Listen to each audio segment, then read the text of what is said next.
ګرانه زده کوونکو سلام، ښه راغلاست. خدای دې وکړي چې ټول روغ او جوړ اوسئ او خپل درسونه په منظم او دقیق شکل باندې تعقیب کړئ.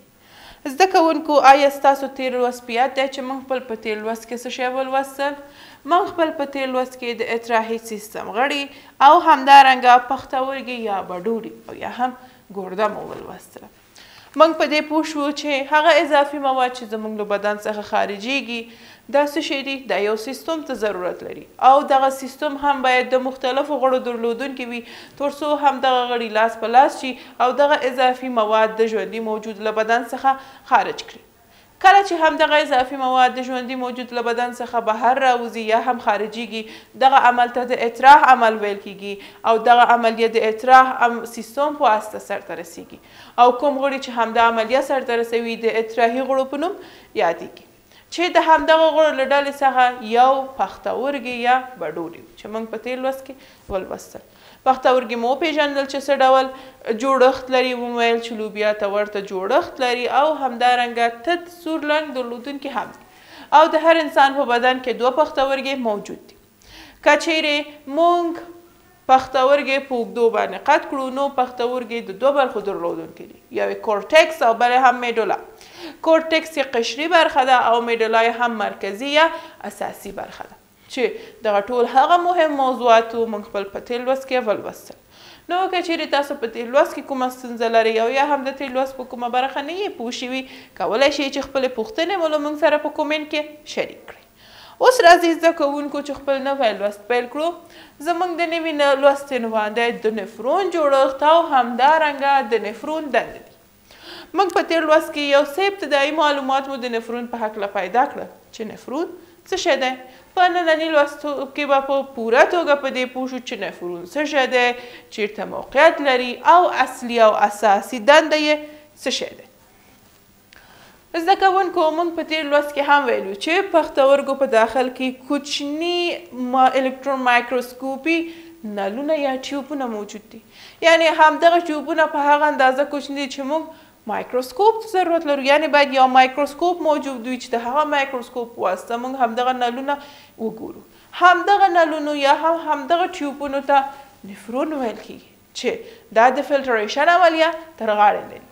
پښتورګي کې کوچني نري فلټرونه موجود دي چې همدغه فلټرونه د نفرونونو په نوم یادیږي، یعنی دا یو دوه نفرون نه دی بلکې په میلیونونه نفرونونه زموږ په پښتورګو کې موجود دي. نو په مجموع کې ویلی شو چې نفرون د پښتورګو جوړښت او د دندې اساسي واحد دی. نفرون د پښتورګو د جوړښت د دندې اساسي واحد دی. هماغسې چې زموږ په بدن کې حجرات موجود دي هماغسې همدغه نفرونونه د پښتورګو جوړښتیز او وظیفوي واحد ګڼل شوی دی چې مخکې مې هم وویل همدغه نفرونونه یو دوه نه دي بلکې په میلیونونو اندازې دي، یعنی شمیر تر میلیونونو پورې هم رسیږي. د نفرون سر برخه پیالې ته ورته جوړښت لري. د نفرون پورتنۍ برخه او یا هم د سر برخه یې پیالې ته ورته جوړښت لري چې همدغه پیالې ته ورته جوړښت ته بومن کپسول په نوم یادیږي، یعنی د نفرون هغه برخه چې پیالې ته یا هم ګرده جوړښت لري یا د ګرد بڼې درلودونکی ده هغې قسمت ته یې بومن کپسول ویل کیږي. او بل سر هم د ټولونکي ټیوب یا کولکټینګ ټیوب په نوم هم یادیږي. یو قسمت یې د بومن کپسولز په نوم یادیږي او بل قسمت یې بیا د کولکټین ټیوب په نوم یادیږي. او همدغه ټولونکي ټیوب ادرار یا اضافي مواد لګنچې ته انتقالوي. بومن کپسول کې ویښته ډوله رګونه موجود دي. بومن کپسول کې ویښته ډوله رګونه موجود دي چې دا د ګلومیرولز په نوم یادیږي. ګلومیرولز په نوم دا یادیږي. او همدغه بومن کپسول او ګلومیرول چې په ګډه توګه خپله دنده سرته ورسوي د دوی همدغه دندې ته د فلټر عملیه ویل کیږي. څه شی ویل کیږي؟ دې ته د فلټر عملیه ویل کیږي چې اضافي مواد بیا په دې قسمت کې فلټریږي. همدارنګه زده کوونکو یو نفرون د درې برخو درلودونکی دی، یعنی په یو نفرون کې درې برخې موجود دي چې یو یې پراکسیمل ټیوب، هینل لوب او ډسټل ټیوب دی. پراکسیمل ټیوب، هینل لوب او همدارنګه ډسټل ټیوب دی. پراکسیمل ټیوب یې خپلې مشخصې دندې لري، بله برخه یې هم هینل لوب ده چې هنلوب یو ته ورته جوړښت لري او یا هم که چیرې موږ ګلاس یا پیاله په نظر کې ونیسو همدغه هنلوب یا ګلاس ته ورته یا هم یو ته ورته جوړښت یا شکل لري. هنلوب د ویښتو ډوله رګونو درلودونکی دی یا هم ویښتو ډوله رګونو شبکې درلودونکی دی چې مواد دا د میډولا څخه کارټکس ته انتقالوي. یعنی کوم مواد چې د میډولا څخه کارټکس ته انتقالیږي دا د نفرون د هنلوب برخې په واسطه انتقالیږي. بله برخه هم د نفرون ډسټل ټیوب دی. هماغسې چې هنلوب خپله مشخصه دنده لري ډسټل ټیوب هم خپله مشخصه دنده لري. بومن کپسول لري چې فلټر شوي مواد له نفرونونو څخه اخلي. همدغه ډسټل ټیوب بومن کپسول لري چې کوم مواد چې د نفرونونو په واسطه فلټر شوي دي هغه راغونډوي او ترې اخلوي او دا ټول په ټولونکي کانال کې خالي کوي. فلټر شوي مواد کوم دي زده کوونکو؟ آیا دلته کوم اضافي مواد موجود دي چې فلټر شوي؟ نه، د فلټر شوي موادو څخه یو مقصد ادرار دی چې دا ټولونکي کانال څخه تیریږي. یعنی کوم مواد چې په دې قسمت کې تصفیه شول فلټر شول هغه څه دي؟ هغه ادرار دی. بله برخه د ننني لوست مو د نفرون دندې دي. نفرون کومې دندې سرته رسوي او یا هم نفرون کومې اساسي دندې سرته رسوي چې د دغو دندو له ډلو څخه یو د وینې تصفیه ده. یعنی نفرون د وینې په تصفیه کولو کې اساسي رول لري.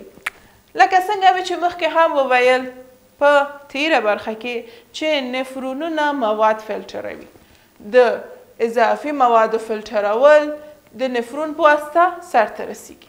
همدارنګه دا په بومن کپسول کې د فلټریشن عملیه چې سرته رسیږي دا د نفرونونو په واسطه سرته رسیږي.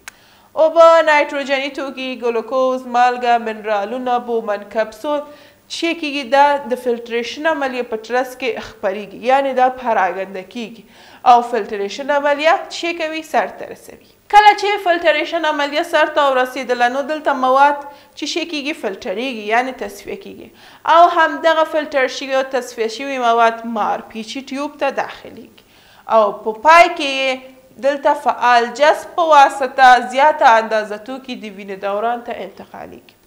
د کوم جذب په واسطه؟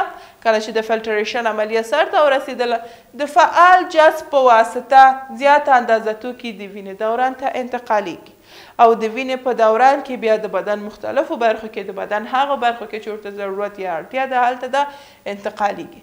نایتروجني توکي، یوریا، یوریک اسید، امونیم مرکبات، اوبه، اضافي منرالونه یا هم د تشو باولو په ډول له بدن څخه خارجېږي. دغه ټول هغه مواد دي چې د تشو باولو په شان زموږ له بدن څخه خارجېږي او همدغه د فلټریشن عملیه د نفرونونو په واسطه سرته رسیږي. نو زده کوونکو اوس که راشو خپل لوست په خلاصه توګه وایو نو وایو چې موږ خپل په ننني لوست کې د نفرون جوړښت مو ولوستل دا چې نفرون د څه ډول جوړښت درلودونکی دی. په پښتورګي کې کوچني فلټرونه موجود دي چې همدغه کوچني فلټرونه د فلټریشن عملیه سرته رسوي او نوم یې څه شی دی؟ نوم یې نفرون دی. نفرون د پښتورګو د جوړښت او دندې اساسي واحد ګڼل کیږي. د نفرون په سر کې پیالې ته ورته جوړښت موجود دی چې د بومن کپسول په نوم او لاندې قسمت کې بل برخه موجود ده چې د کولکټینګ ټیوب په نوم یادیږي.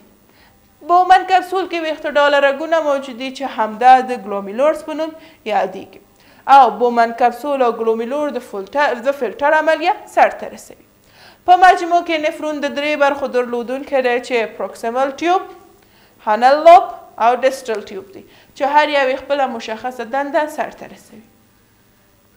بله موضوع مو چې ولوستله هغه د نفرون دندې وي. د نفرون د دندو له ډلو څخه یو هم د وینې تصفیه ده چې د نفرون په واسطه وینه تصفیه کیږي او همدارنګه د نفرون په واسطه د فلټریشن عملیه سرته رسیږي او تصفیه شوي مواد ترې منځته راځي.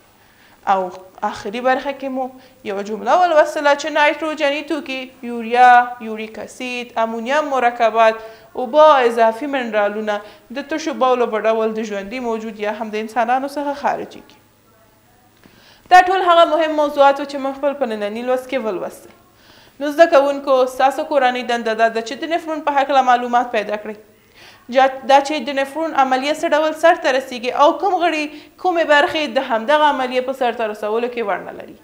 کورنۍ دنده مو په سمه توګه په خپله کتابچو کې سرته ورسوئ او بلاره چې ټولګي ته راتلئ د ځان سره یې راوړئ. نو زموږ نننی لوست دلته پای ته رسیږي. تاسو په پاک څښتن تعالی باندې سپارم.